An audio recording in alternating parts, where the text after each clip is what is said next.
Hello guys, sometimes I have this feeling that we live in a history book. And no, I am not talking just about Ukraine. It is also true about the United States, many countries in Europe, Africa, Australia, and all because these years seem to be filled with very extraordinary, quite rare events. It was beautiful to observe how the leaders of the coalition of the willing worked really hard to make President Trump meet President Zelensky during the funeral of Pope. And it happened. And there are a lot of indeed beautiful photos that capture this moment when Zelensky speaks with Trump in the very beautiful environment of a cathedral in Rome. Personally, I do not believe this conversation can change a lot, but I'm very grateful for all the efforts of our allies in Britain, in France, in Germany, in Italy, who want to save, and no, not just Ukraine, who want to save the United States too, because right now we are on the brink of something very important. And I hope this won't be the collapse of the Western world, but this will be a well-deserved collapse of the Russian Federation. My name is Anna, I'm from Ukraine, I'm in Ukraine, and if you want to see the defeat and demilitarization of Russia, the only working peace plan, subscribe, we discuss all of that on the channel. And please share these videos if you share my opinion. A lot of world leaders met today on the funeral of Pope Francis, who was quite controversial, but we have to be grateful for the good things he managed to do during his life.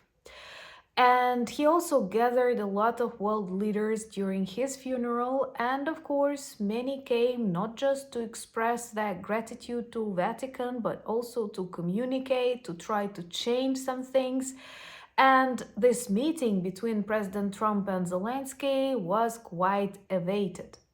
What is interesting, it is their first meeting after the ambush in the Oval Office, which I think President Zelensky passed very successfully, and it actually spoiled Trump's rating to some extent. And this meeting happened. What was good about it that there was no JD Vance around. Perhaps he was not welcome after his last visit to Pope.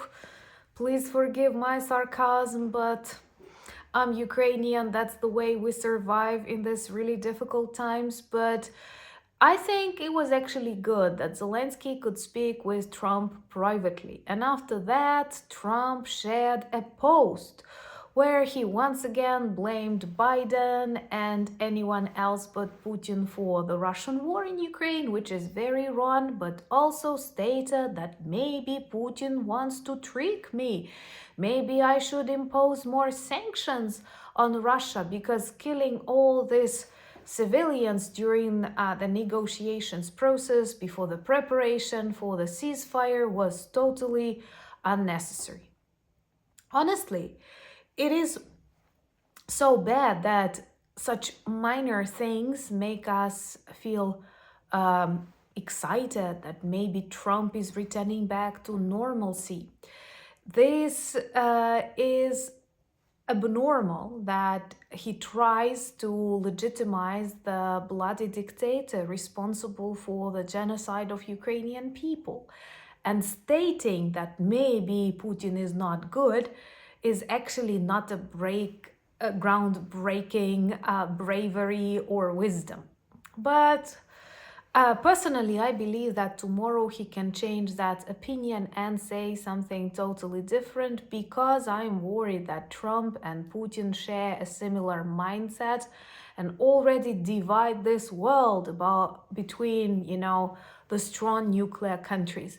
We should not allow this to happen. Please subscribe to demonstrate your solidarity with Ukraine. This means a lot, and I'm very grateful for the support of Keir Starmer, of Emmanuel Macron, who worked really hard to make this meeting between Zelensky and Trump possible.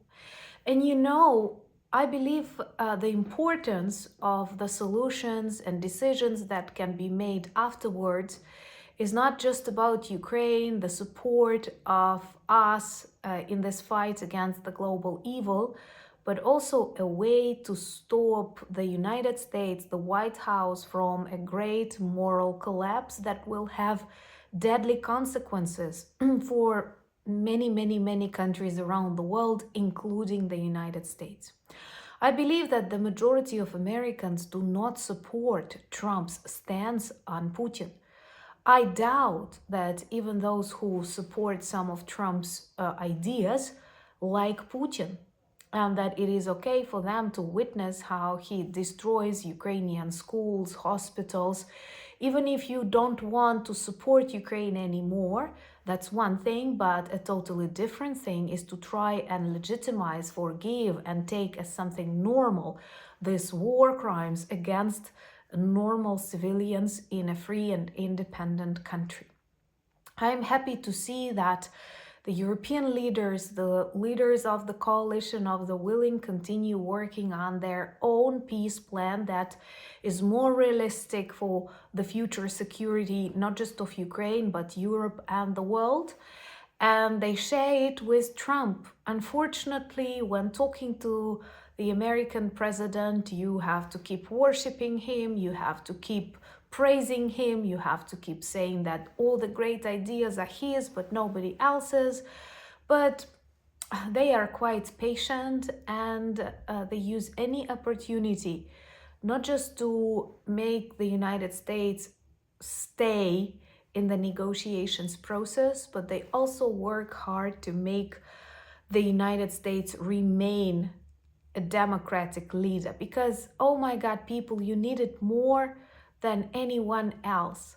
To be a leader of the democratic world is a blessing, it's not a burden.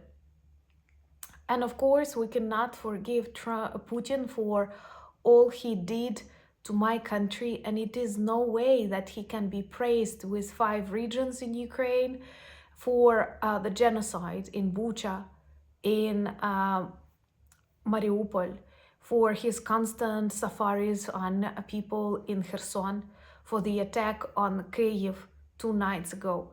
It happens on a daily basis, and such things cannot be rewarded with the lifted sanctions regions of an independent country gifted. There is no way he will ever stop then. And this will be a great inspiration for so many authoritarian regimes that observe what will be the results of this extremely violent, extremely wrong, totally unprovoked war. And no, it is not about the NATO. Today, by the way, Ukraine commemorates 39 years since Chernobyl disaster. And do you know what is like the worst about Chernobyl? Not only the radiation, but also the fact that Moscow tried to hide the information about the tragedy even from Ukrainian locals who were around Chernobyl, and that tremendously influenced their health.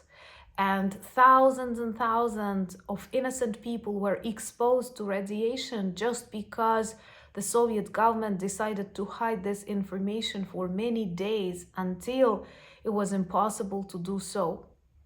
Another crime committed by Russian lies. And that is why it is so important not to let Moscow deceive you.